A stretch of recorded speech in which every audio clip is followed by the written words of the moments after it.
Almanaku. On this day, ngjarjet më të rëndësishme të ditës në Top Albania Radio. 1307, Konfederata Zviceriane shpalli pavarësinë nga Austria.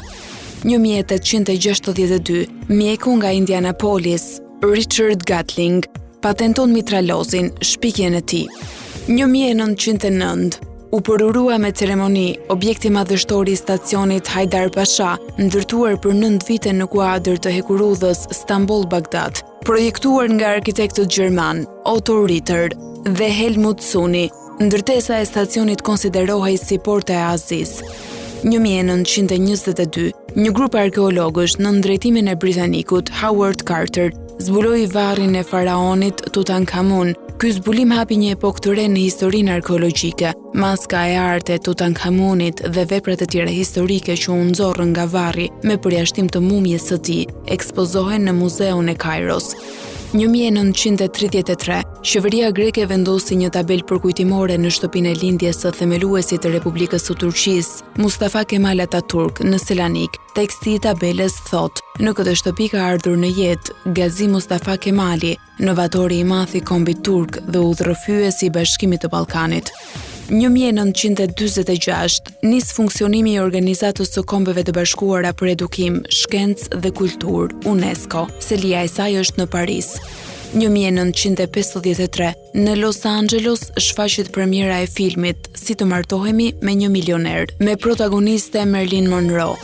1956, tanket sovjetike hynë në Budapest pas përshkallëzimit të revoltës hungareze, e cili pati filluar më 23 tetor.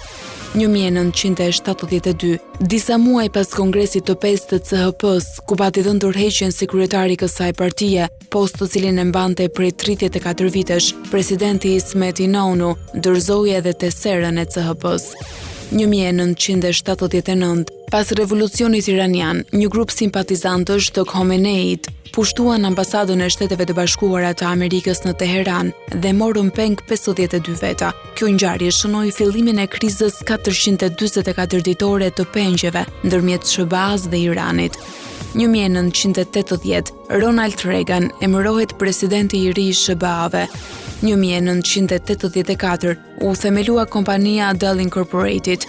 1995, kryeministri i Izraelit Yitzhak Rabin, 73 vjeç, u vra me armë zjarri nga një ekstremist i djathtë izraelit, teksa po largohej nga mitingu i organizuar për mbështetësve të negociatave të paqes me Palestinën. 1997, publikohet Come On Over i Shania Twain, albumi më i shitur i muzikës country nga një këngëtare kanadeze. 2008, Barack Hussein Obama fitoi zgjedhjet presidenciale në SBA, duke u bërë afroamerikani i parë në krye të shtëpisë së bardhë.